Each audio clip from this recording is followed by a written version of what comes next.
When bullets ricochet off the skin of the 8-foot-tall beast that's attacking you, and you start cursing at the trees, maybe you'll finally realize you should have brought that elephant gun to deer hunt with this one time.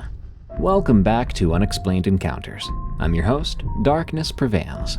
I'm proud to present a brand new volume in the illustrious catalog of scary hunting stories.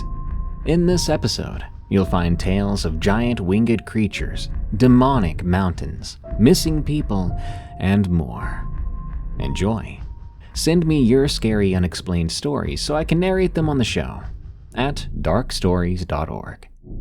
By the way, you should go hunting for my new book, Creepy Campfire Stories, because it's filled with the perfect terrifying outdoorsy tales to share around your campsite, all in a beautiful hardcover book. Search for Creepy Campfire Stories on Amazon or click the link in the description. And now, the first 100 pre-orders will actually get the very first Darkness Prevails plushie. Aw, look how scary he thinks he is. Only 100 of these will ever exist, and you have to pre-order Creepy Campfire Stories on Amazon and verify your order with the link below. So hurry up, there's limited stock. Plushie ships after the book releases July 8th, 2025. Thank you. Now, let's begin.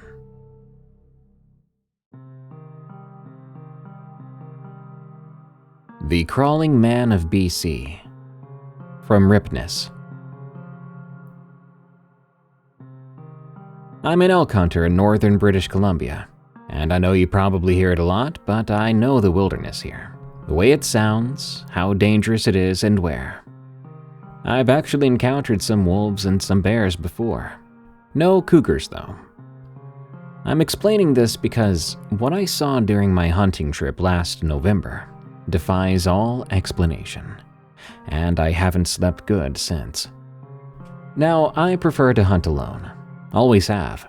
There's something pure about being self-reliant in the wild, making every decision yourself, experiencing nature without other people's voices to break the spell. My usual spot is about 40 miles north of Fort Nelson, deep in the boreal forest where few people go, especially once the snow begins to fall. I tracked a small herd of elk through the fresh snow when I got there, set up base camp near a frozen creek, and settled into the rhythm of the hunt. The cold was pretty bad that year, dropping to about -30 at night, and that's Celsius, by the way. But I came prepared, with proper gear and a well-insulated tent. It was the fourth morning when things really changed. I woke up before dawn and hiked about 2 miles from camp to a ridge overlooking a small valley where I'd spotted elk tracks the previous day. When the sun fully rose, I got a good look of things, and that's when I noticed movement in a clearing below. At first, my assumption was some kind of wounded animal. Maybe a deer dragging itself through the snow. I raised my binoculars for a better look, and what I saw still chills me right down to the marrow. It wasn't an animal, not your typical one. It was humanoid, unmistakably so, but wrong in every possible way. What I was looking at was a completely hairless figure, skin so pale it nearly blended with the snow around it, except for its faint grayish-blue tint. It moved around on all fours, but not the way a human would attempt to crawl. Its limbs bent in the wrong places, too late or too early, I couldn't tell from that distance, and it navigated the snow with disturbing efficiency. It looked like a pale nude man who couldn't even feel the biting cold of the snow. I watched, frozen to the spot. The thing approached what I now could see was a dead snowshoe hare. Without hesitation, the thing began to eat at it, tearing into the hare with bare hands and teeth. The temperature was well below freezing, as I said, and yet this naked creature showed no signs of discomfort. No shivering, no condensation from its breath, if it was breathing, and it didn't even seem to feel numb. For about 15 minutes, I watched this bizarre thing through my binoculars. It, thankfully, never looked my way, focusing entirely on its meal. When it was done, it simply crawled away, disappearing into the dense forest real quick. I gave up on the hunt that day, going back to camp. I was thinking something like, what kind of crazed, psychotic man is out here killing himself in the cold? Possibly it was someone with mental illness who had somehow survived out here. But without clothes? Crawling around in freezing temperatures? Nonsense. Deep down, I knew something was wrong, and I knew that no human moved that way. I did think about packing up and going home, but my time off was rare, and I'd been planning this hunt for a few months. I was thinking surely nothing could happen to me, right? I saw that thing from a distance. All those YouTube videos of people encountering or seeing things, it's always from a distance. So nothing would happen to me. That night in my tent, every crack of a branch outside made me jump. I kept my rifle loaded beside my sleeping bag. The next day, I made sure to stay closer to my camp. I wanted to salvage my hunt, but I was still unwilling to venture too far. I was happy, though, when I was able to take down a young elk in the early afternoon, about a half-mile from my tent. Field dressing it took longer than I hoped, and dusk was settling in as I finished. I returned to camp as the sun was going down. My mind was preoccupied with how I'd transport the elk meat the next morning. As I approached my campsite, I noticed the entrance flap to my tent was open, but I remembered closing it that morning. I raised my gun and called out, thinking perhaps another hunter had stumbled upon my camp, but I didn't get a response. I moved closer, scanning the area, and then I saw it. It was emerging from my tent, crawling headfirst on all fours, the same pale thing I saw yesterday. In the faint light, I could see its features more clearly, up close. Its face was almost human, but wild and more bestial. In fact, its eyes reflected the dying light, like an animal's, not like a person's. Our eyes met. It stared at me. It recognized me as another thinking thing, and I did the same to it. And in that moment, I knew what I was encountering was supernatural. Its mouth opened. I saw the glints of pointed teeth. So I fired a shot. I don't even think I was thinking at the moment. It was just reflex and panic. I saw it flinch, but it didn't flee right away. Instead, it continued to stare at me for several seconds, but then finally crawled backward with that same disturbing spider-like movement and disappeared into the underbrush. I ran to my tent quickly, wondering what it had done to my stuff. But everything was as I'd left it, except for my sleeping bag. It had been unzipped apparently, laid open, as if prepared for someone or something to crawl inside. Now, how did it know to do that? I packed up immediately, abandoning some of my gear in my rush. I hiked through the night to reach my truck, using my headlamp in the full moon's light. I didn't stop a single time. Every time I got a little bit tired, I'd see that thing's face in my head and suddenly feel more motivated. To this day, I try my best to rationalize what I saw. It could be two things, I think.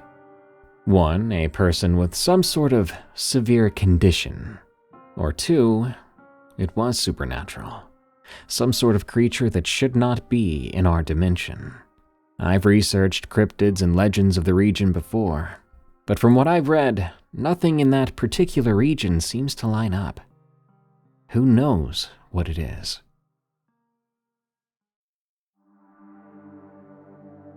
We saw the monster bird.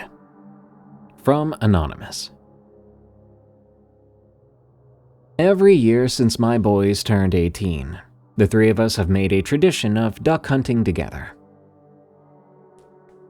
One of them is 32 now, and the other is 29, and I can proudly say that both of them have families of their own now.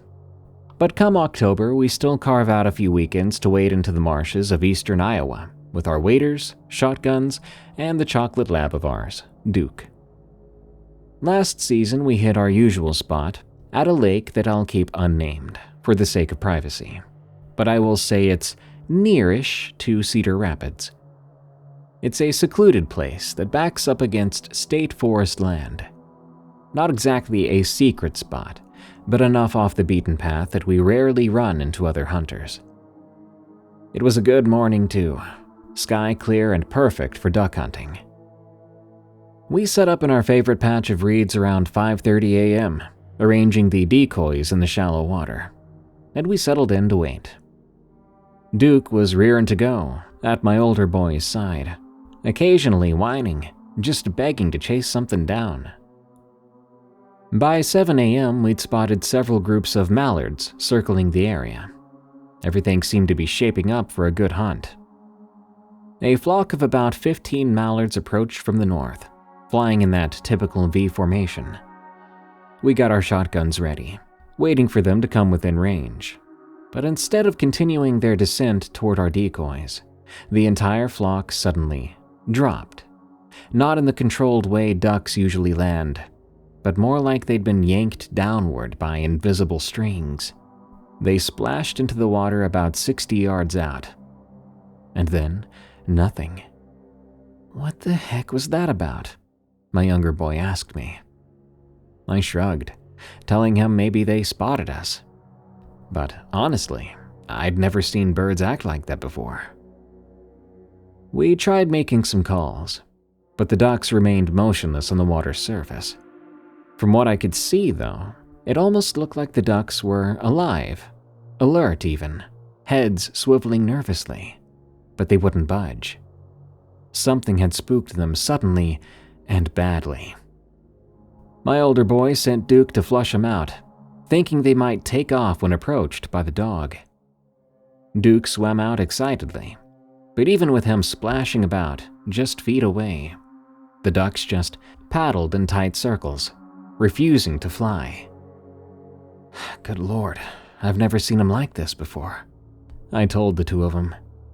I'd been duck hunting for 30 years. I'd seen birds get spooked. I've seen birds get too comfortable. Even some birds that seem to mock us for our poor decoy arrangements. But never have I ever seen ducks too terrified to fly. It just sounded like opposite day. But that's the word we were seeing here. Terror. These birds were too afraid to even leave the water. To them, they'd rather be eaten by a dog than go back in the air. My younger boy stood up, waving his arms around and shouting to flush them out, and even that didn't work.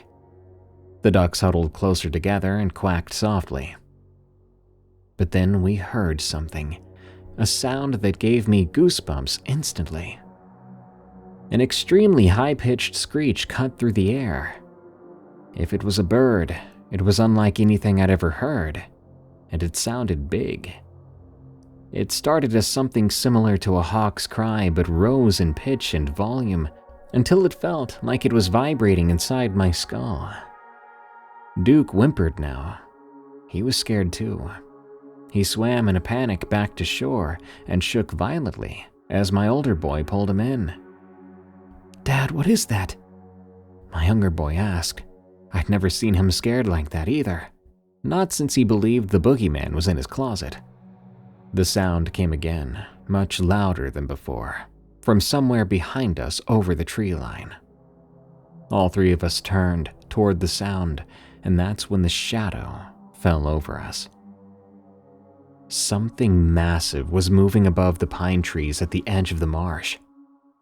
My brain struggled to make sense of it. Was this a low-flying plane of some sort? Maybe a small passenger jet that had strayed off course from the Cedar Rapids airport. But planes don't have wings that flap. As it cleared the tree line and soared directly overhead, I felt my heart nearly stop. This bird, because it was definitely a living thing that could fly, was the size of a regional airliner. a wingspan that must have stretched 70 feet, if not more. Its body was long and serpentine, covered in what looked like scales or maybe just really leathery skin. Whatever it was, it caught in the early morning light. The head was all wrong for a bird, sort of elongated like a crocodile's, with a ridge of spines running down its neck and back. It was flying pretty low too, about twice the height of the tallest pines. Close enough I could see the leathery texture of its wings and the way its long tail whipped behind it for balance. For a split second, I swear it looked down at us, with eyes that seemed like a reptile's. Without thinking, instinct compelled me to shout, "Run!" Maybe it wasn't the best idea, but I feared for our lives. Realistically, where exactly could we run that this thing couldn't just follow us and catch us?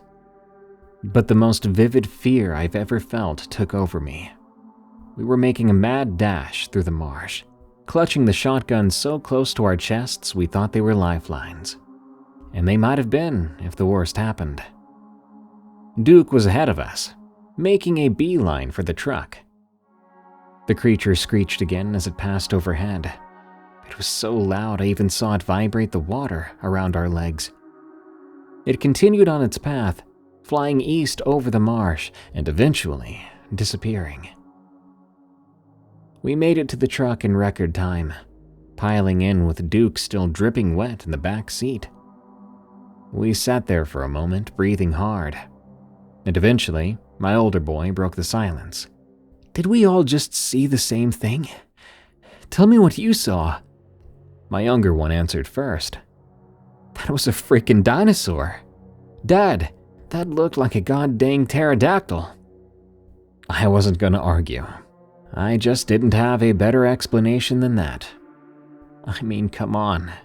It looked reptilian. It really did look like something from Jurassic Park. But that's not something you're supposed to see over eastern freaking Iowa. After some debate, we worked up the courage to go back for our gear. The ducks that had been paralyzed with fear were gone now, so if they were brave enough to go back up in the air, maybe we were okay. Everything in the marsh seemed to have returned to normal. That was our favorite spot, and we didn't go back after that. Found some new and good places, and we've become a bit friendlier whenever we see other hunters about, because feeling alone out there doesn't quite feel as good as it used to.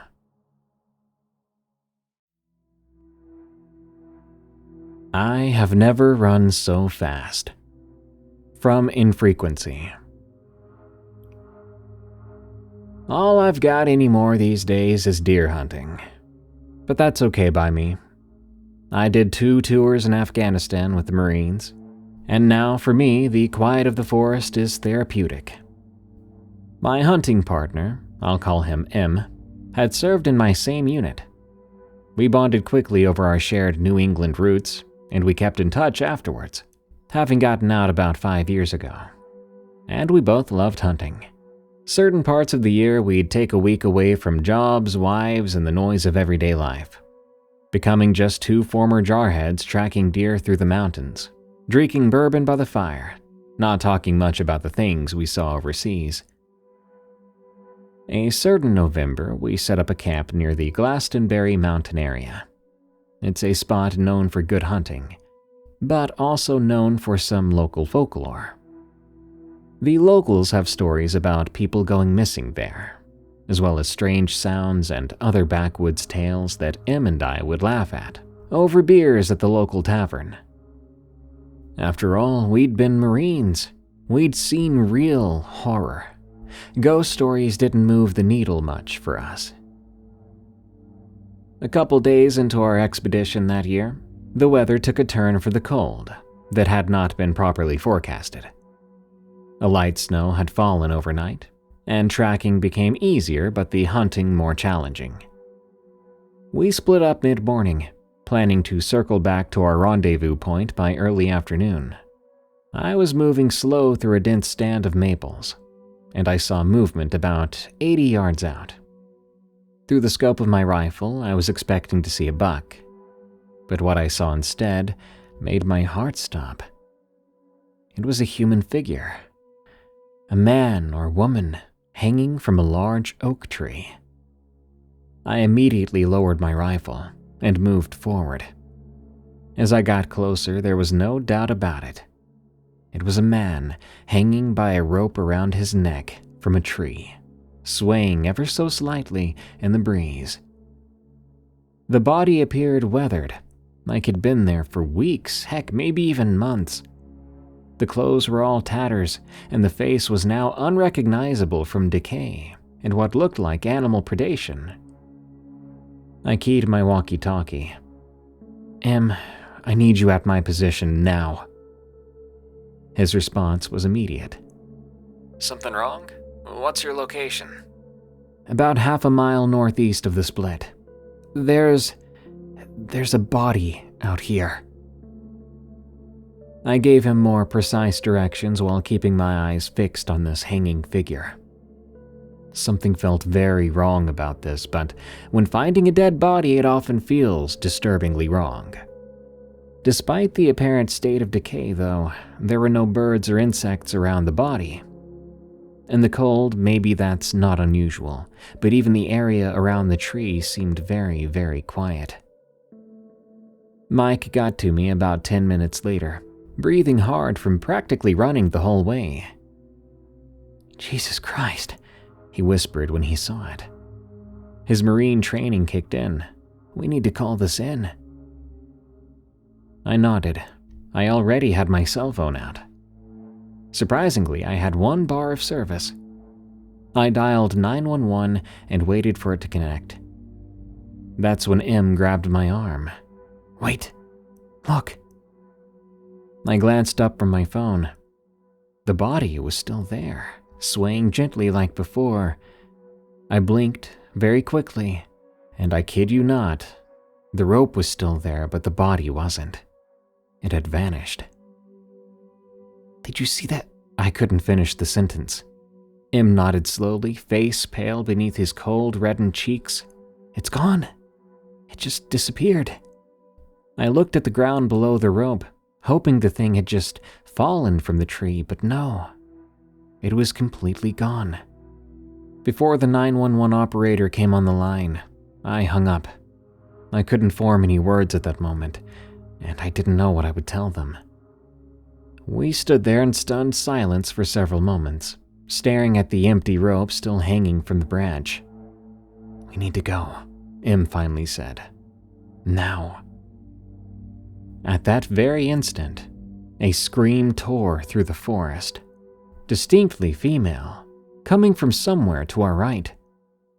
Before I could react, another scream answered from the left, then another from behind us, and within seconds, the entire forest erupted with the sounds of female screams in every direction, the cries seeming to come from everywhere all at once. M screamed at me, "Move!"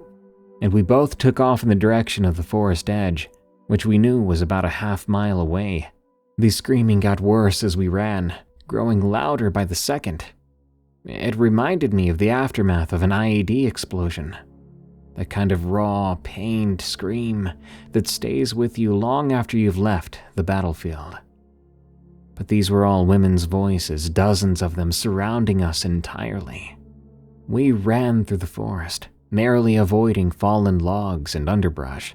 I held that rifle close and thought, ain't gonna save us in this situation.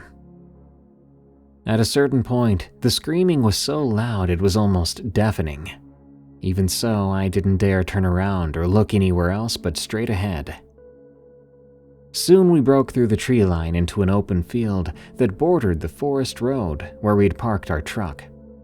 The moment, and I need you to listen here, the exact moment our boots hit the open ground beyond the tree line, the screaming stopped. It didn't fade, it didn't diminish, it just stopped. M, breathing heavily, looked at me. We turned back to the forest then together. They were silent and still, looking as peaceful and ordinary as any New England forest in November. Man, screw this, Im finally managed. I agreed. So many years of hunting those woods, 2 tours in some of the worst places on Earth, and nothing had ever prepared me for what I just experienced. We packed up our camp in record time and drove 3 hours straight without stopping.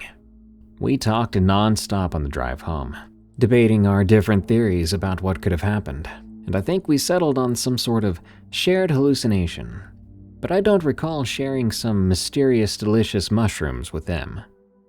We actually still do our hunting out there from time to time. So far, so good. No more ghostly hanging men.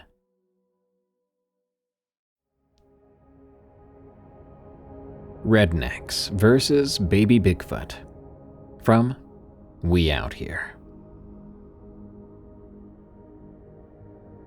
My wife and I have been hunting the Ouachita Mountains since before we married. And this experience happened back in 1997, one late June. A story I've been wanting to share with y'all for a while. It was hot as blazes out there that year, and we'd spotted a small herd of deer moving through our back property earlier that week. We decided it would be fun to spend Saturday morning in our tree stand about 2 miles out into the national forest that borders the land. We've been up there since before dawn, all snug as a bug about 15 feet up an old oak with good visibility of a small clearing and a game trail. By the middle of the morning, the woods were quiet, except for the occasional bird call. But no deer were coming through, and the heat was starting to get worse. Donna was falling asleep, back against the trunk, and I kept watch, sipping some lukewarm coffee from my thermos. After a while, I saw something odd at the base of a pine tree about 30 yards ahead. No way, I thought. It's a bear cub. A cool sight until you realize that Mama's probably nearby. I nudged Donna awake and put my finger to my lips, then pointed. The animal was small, maybe 3 feet tall, crouched down by the base of the tree. As we watched it, we soon realized this wasn't a bear we were looking at. It stood on 2 legs, for one thing, and its proportions were all wrong. Its arms were much longer than they should be, and its head seemed directly attached to shoulders, with barely any neck to speak of. Its body was covered in dark brown hair or fur, not nearly as shaggy as a bear's, but not like any animal I recognized. The hair was shorter on its face, which I could see in profile as it concentrated on whatever it was doing. "Hun, what in God's name is that?" Donna whispered to me. I shook my head, 'cause I didn't know, but I didn't take my eyes off the thing. It seemed to be playing with the bark on the pine tree, peeling strips off and examining them before discarding them on the ground. Its movements were precise, unlike a bear cub. Reminded me more of a grown chimpanzee or gorilla. Occasionally it would stop and look around, but it never looked up toward our position. We watched it for several minutes, completely stunned. My gun was in my lap, but I didn't even think about it at the time. Just watching this thing that wasn't human behave so very human was astonishing to us. Donna finally said it, and I think we'd both been thinking it for a while. "It looks like a young Sasquatch." Again, I would have laughed if I hadn't been thinking the same thing. We heard stories, of course. Everyone in these parts had. Everyone knows somebody around here who's encountered a supposed Bigfoot out in the woods, especially hunters. But I never did put much stock into those stories. The kind of story you smile at because it's fun to hear from friends, but then don't think about it much later. I've heard tales about strange footprints or these eerie howls in the night, but never thought I'd see something myself. The little creature had just discovered a beetle under a piece of bark, and we watched it, watching the beetle, crawling across its palm. And then a sound came. There was this deep and big call that started real low and rose to a bellow. It echoed throughout the entire forest. It came from somewhere deeper in the woods, maybe a quarter mile away, but it carried along the air perfectly. Might as well have come from right next to us. The little creature's head snapped up instantly. It dropped the bark it was holding and the beetle and let out a high-pitched sound in response. Then it took off running, on 2 legs no less, toward the source of that sound, moving very fast. Before long, it disappeared into the brush. My wife and I sat there dumbfounded. I was smiling like a madman. What a way to start the day. Suddenly, Donna reached over and gripped my hand. We should probably go, just in case. I realized what she meant. Same way you don't want to be around a mama bear when its cubs are about, I don't think you want to be around a mother Sasquatch when her baby is about.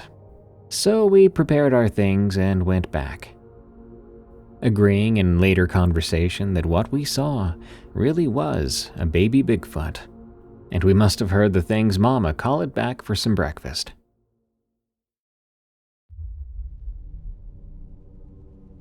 Warning: the following story contains depictions of violence against pets. The Thing That Got My Lobo. From Benicio. The first time I saw the chupacabra, I was 12 years old. It happened during the dry season of 1992 in the mountains outside Monterey. My father had taken me on my first hunting trip for javelina, in a region that borders the eastern Sierra Madre. Lobo came with us. He was a magnificent black and tan Mexican shepherd mix, lean and smart, the best tracking dog in our village. He'd been by my side since I was 7 years old, and I couldn't imagine a hunting trip without him. I remember my father telling me as we set up camp, "Tonight you become a hunter." His face seemed so proud. We didn't use hunting blinds or tree stands. Our method was simple. Find a good vantage point, be patient, and let Lobo track once we'd wounded our prey. We settled against a rocky outcropping that overlooked a small watering hole. Javelinas would come to drink at dusk, my father explained. The light was nearly gone when Lobo began to growl. "Quiet," my father whispered, but Lobo continued, looking agitated. This wasn't his usual alertness. This was different. Even at that age, I could tell. My father frowned. I remember him looking around, and he said to me, "I don't know what it is." The growling then stopped, and Lobo's ears perked up. He stared intently at the opposite side of the watering hole, where the brush was thick. Then, without a warning, he bolted from our side, racing towards whatever he sensed. "Lobo, no!" I cried out. But it was too late. He disappeared in the dark. My father grabbed my arm as I started to run after him. "No, stay here," he commanded. He reached for his flashlight, but before he could turn it on, we heard Lobo's frantic barking, followed by a sound I'll never forget. Something between a growl and a roar, higher pitched, almost a hiss too, but with a rattling quality that would appear in some of my nightmares later. Then there was a yelp of pain from Lobo, and the sounds of a struggle. My father switched on the flashlight, sweeping its beam toward the commotion. For a brief moment, the light illuminated the scene across the watering hole. There was an animal there, hunched over Lobo, its back to us. The thing was hairless, with this grayish-green skin that glistened in the light. Its spine protruded sharply. I'd never seen anything like it. Each of its vertebrae was visible through the taut skin. But what I remember most clearly were the spines. Not fur, but actual quill-like projections running down its back. It turned its head towards our light, and then I saw its eyes. These large, round things. I didn't see a mouth, but Lobo's back and tan coat were dark and damp with blood. My father dropped the flashlight then. I heard him fumbling with his gun. Then he screamed at me to run. But I couldn't move. My father had to grab me by the collar and drag me backward. Only then did my legs remember how to work.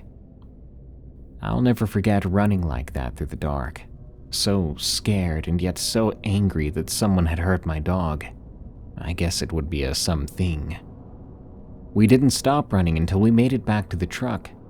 My father practically threw me in the passenger seat.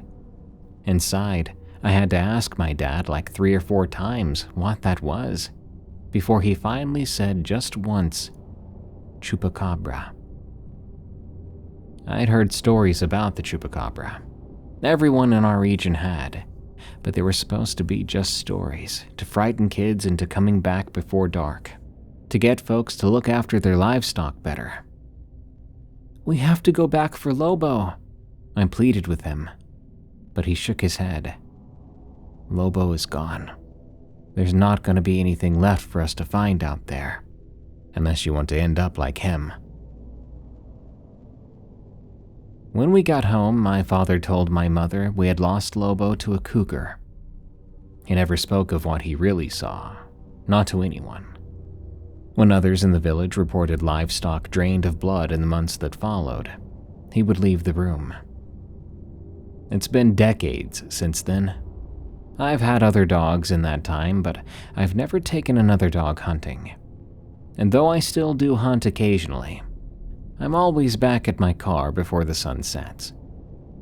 The image of that creature hunching over my dog's body still infuriates me and haunts me. My father went to his grave, never publicly acknowledging what we saw that night. But I know what took Lobo from us, and it wasn't any cougar. The Kentucky Bug Lights, from Sinclair. I've lived and hunted my entire life in rural Kentucky, close to the border with West Virginia, on land that's been in my family since before my grandfather was born. Hunting is practically a rite of passage around here, and my dad taught me everything he knew about tracking, patience, and respecting the woods. He always stressed that the land had secrets older than any of us, things that couldn't be explained easily by logic or reason. I'd always brushed those stories off as superstition or folklore passed down from generation to generation, meant to scare children into obedience. Growing up, I often heard about the lights people sometimes saw in the woods. Little flickers and glimmers that would vanish if you tried to approach. My granddad swore he'd seen them more than once. Pale lights bobbing silently through the trees, always near a steep ravine at the edge of our family's property. He once warned me never to venture close to that ravine, recounting tales of hunters and hikers who'd vanished without a trace. I respected his wishes, mostly out of love for him, rather than belief in his stories. But something happened during deer season last year that's left me questioning everything I've ever known about these mountains. The morning it happened was colder than usual, late October, and the leaves had mostly fallen, covering the forest floor in noisy layers. I got to my tree stand just before sunrise, bundled in heavy gear and armed with a rifle I'd inherited from my granddad. Normally, I feel at peace up there. There's something calming about watching the woods wake up around you. But that day was different from the start. An hour or two passed quietly, just the usual bird song and squirrels making their rounds. But around mid-morning, everything went eerily quiet. No birds, no wind, not even distant traffic from the county road. It was as if the world had suddenly hit mute. I shivered. I figured maybe a predator like a bobcat or coyote had spooked everything silent. That's when I heard a sound I'll never forget. A distant metallic clang, like someone striking an old church bell far off through the trees. The sound echoed, unnatural and hollow, and it immediately felt wrong. There's nothing like that anywhere near here. No old structures, no metal towers, nothing. Curiosity got the better of me. I climbed down quietly and decided to follow the direction of the noise, carefully picking my way through thick shrubs and tangled growth, stepping slowly to keep my presence hidden. After a few minutes, the metallic ringing came again, this time closer, clearer, and strangely rhythmic, almost like a deliberate call and response. I moved cautiously toward the steep ravine my granddad had always warned me about, despite my better judgment. As I reached the edge, I noticed a faint glint down in the gully, like sunlight reflecting off something shiny. Peering over the edge, my heart dropped. There, only partially buried in moss and leaves, was an enormous metal ring, like a wheel or a hatch, embedded in the earth. It looked rusted and ancient, nothing I'd ever seen before, about 10 feet across, half hidden by decades of forest growth. But what made me freeze was the fresh dirt around it, clearly disturbed, as if something had recently emerged. As I stared, another metallic clang sounded, this time directly beneath me. The ground vibrated subtly under my feet. I scrambled backward, heart racing. Then I heard a low clicking, almost mechanical but somehow organic. I froze, crouched behind a tree, barely breathing, eyes fixed on the rusted hatch. Slowly, something emerged. Honestly, I had no idea what to expect coming from that hatch. Maybe a person, a mysterious old survivalist hermit.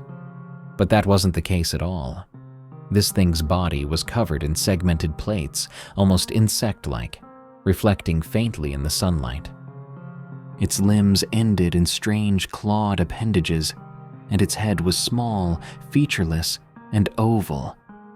It moved awkwardly, with jerky, twitchy motions, testing the air like it sensed something. Could it already sense I was there? My chest tightened, and I began to worry it might. I stayed completely still, praying silently. After a few agonizing moments, it retreated slowly back toward the hatch, making that disturbing clicking noise until it disappeared below ground. I didn't wait another second. I bolted through the trees, not caring about noise or stealth, racing home as fast as I could. When I stumbled into our kitchen, pale and shaking, my dad instantly knew something was wrong. He listened silently as I described what I'd seen. He didn't doubt me. Instead, he quietly admitted he'd seen lights in that ravine as a teenager, but had never gotten close enough to see more. He told me his father had always believed something unnatural was buried deep beneath our land, something better left undisturbed. Next time I went back, I brought a friend of mine with me after a week of constantly telling him about my sighting. He asked me to show him the hatch, and excitement beat out my fear of the place, so I agreed. However, as we made it to the spot where I swear the hatch was before, it wasn't there. In fact, the surrounding area didn't exactly match what I remember seeing. It was impossible. To this day, I believe that I misremembered the way there. Chances are I'll never be able to find it again. And now, whenever I hear those stories of strange lights or disappearances whispered around town, I find myself listening a little closer, no longer dismissing them so easily.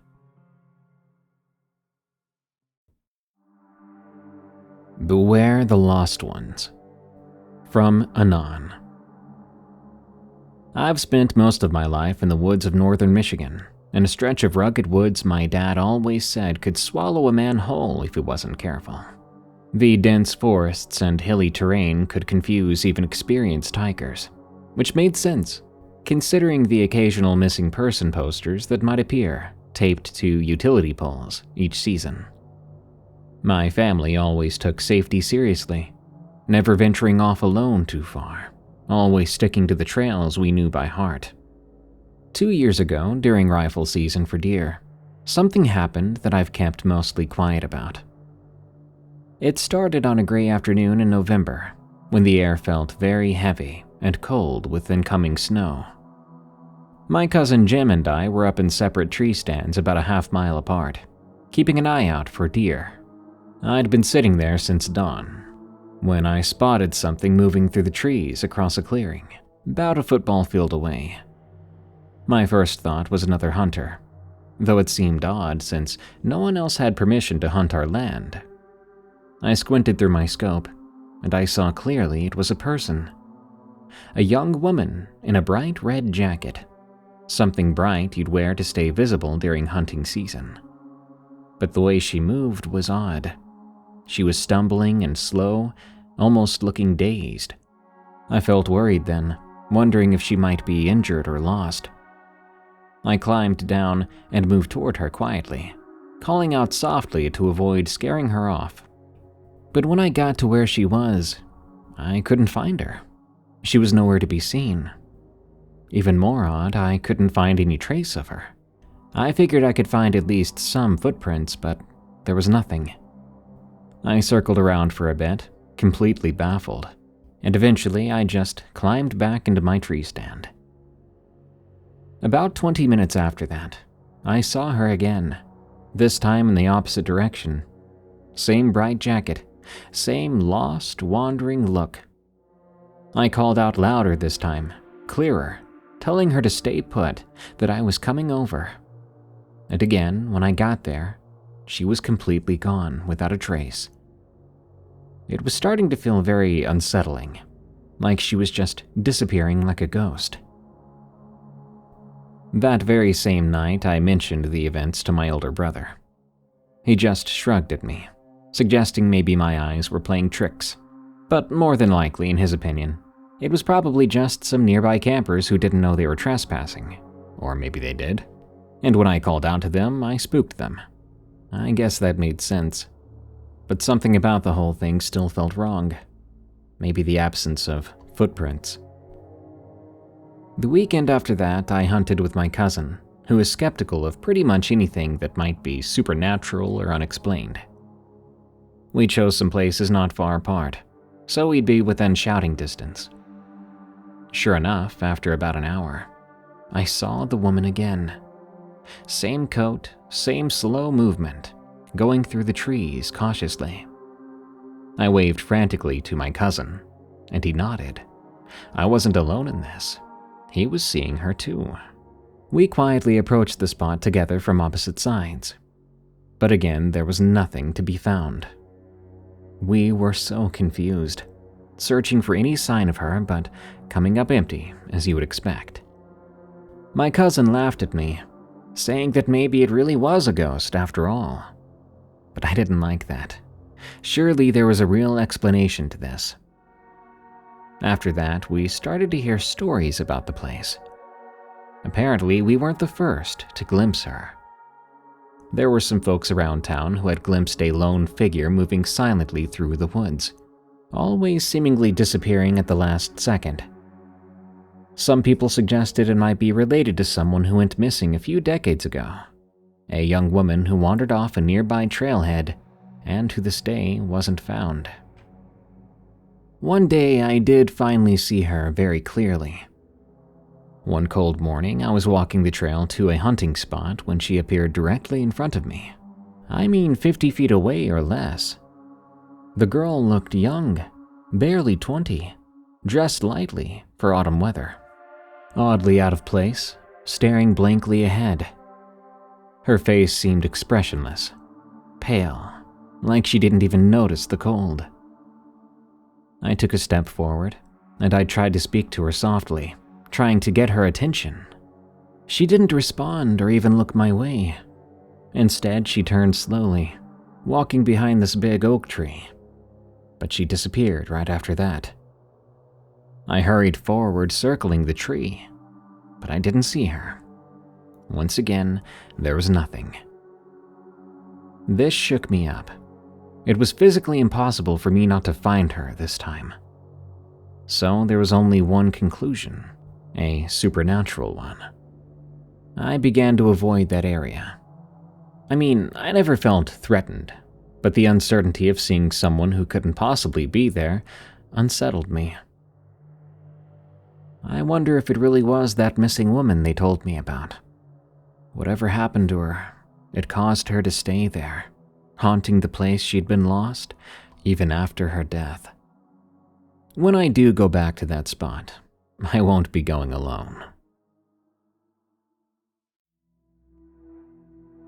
Something took my uncle. From R. Royce. When I was about 10 years old, my family owned a small hunting cabin deep in the woods of northern Minnesota. It was our weekend getaway, a place my father and uncle had built themselves when they were young men, hoping to pass on their love of the outdoors to the next generation. Some of my happiest memories came from those weekends when my two cousins, Arnold and Liam, would come over, and we'd spend hours exploring, playing hide and seek, and building forts. The cabin was a rustic place with wood walls and a fireplace that my dad built stone by stone. It smelled permanently of cedar, old wool blankets, and smoky logs. Our families had traditions rooted deeply in that cabin. Each autumn during deer season, our fathers would prepare meticulously for their hunts, sharpening knives, cleaning rifles, laying out heavy hunting clothes the night before.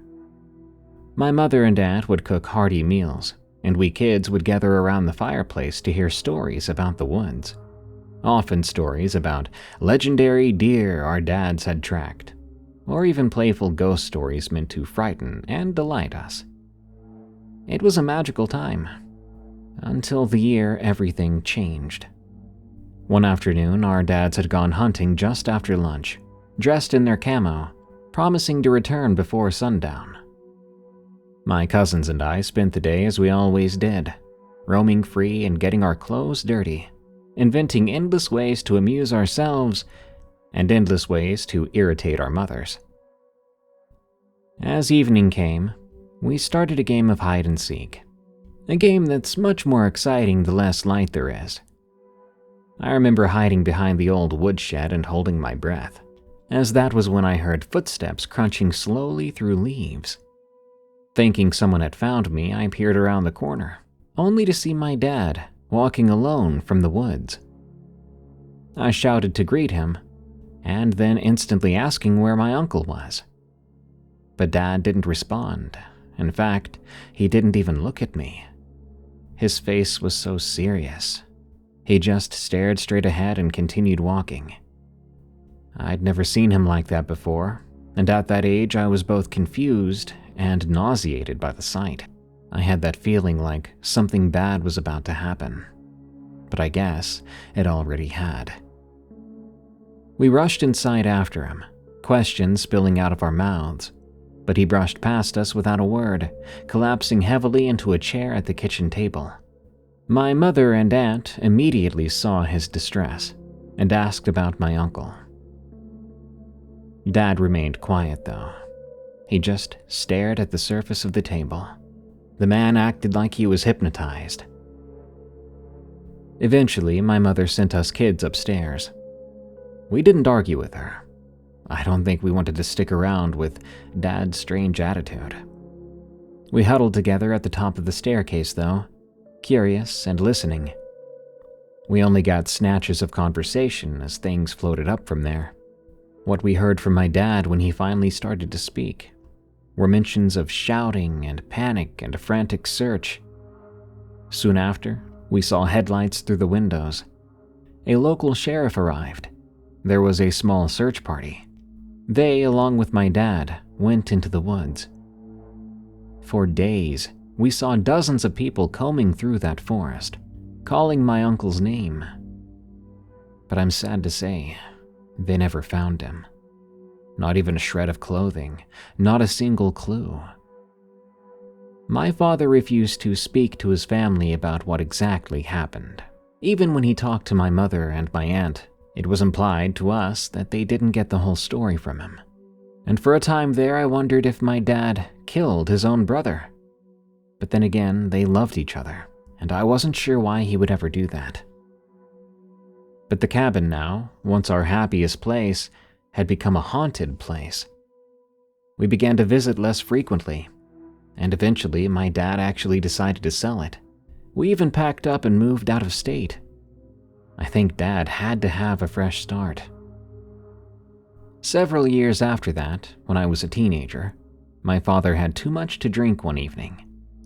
After quite a bit of prying, I managed to get him to open up about the incident. His voice trembled when he said it. I thought he was about to cry. He described tracking a deer with my uncle. The woods were quiet and familiar as they should be. But suddenly, my uncle stopped mid-step, eyes going wide. My dad said he looked to be staring at something in the distance. So Dad asked what he saw. But before my uncle could answer, he let out a scream and was violently thrown to the ground by something my dad couldn't see. Dad lunged forward, desperate to help, even fired his rifle wildly into empty air, but nothing struck the unseen target. My uncle was dragged, kicking and screaming through the woods. Dad says he chased after him, firing until his ammunition ran dry. But there was nothing, absolutely nothing visible for him to shoot at. My uncle's screams faded into a horrifying silence, and my father spent hours searching desperately through those woods, shouting his name until his voice gave out. But he didn't find him. Didn't find blood or tracks or even a sign of a struggle. It was all just still. The sheriff, the townspeople, even other family members questioned my dad repeatedly, suspicious of the story he told them. But what else could he say? He'd seen his brother vanish at the hands of some unseen force, and he knew no one would believe those aspects. So he kept quiet about that part, and he's been carrying that guilt the entire time. The revelation left me disturbed, to say the least. My dad had never been one to lie, especially to his own kids. The man refused to tell us Santa Claus was real, for Christ's sake. Said lying to us kids was just another form of childhood trauma, and refused to let my mom do the Santa Claus thing. Even now, my uncle's case remains unsolved. My father doesn't speak of it. You can try to get it out of him, but that's a quick way to piss him off. I'm brokenhearted for my cousins and aunt, but they're doing better these days. But we all still miss my uncle. If you ever catch me crawling through the woods nude while you're trying to bag yourself a big old buck, please don't shoot me. I'm probably just out there looking for my glasses I dropped. Good night. Thanks for tuning in to another episode of Unexplained Encounters. Which story was your favorite this evening? Send me your scary stories of the unexplained at darkstories.org, and be sure to get my book, Creepy Campfire Stories. It's available for pre-order now on Amazon, or just click the link below. Try to be one of the first 100 pre-orders to verify with the other link below, and you'll get the Darkness Prevails plushie, which will ship after the book releases July 8th, 2025. There's only 100 plushies, folks, and I'll probably never make more. So pre-order Creepy Campfire Stories today on Amazon and verify your pre-order. Thank you. Until next time, stay safe out there and stay creepy, because this world is a strange one.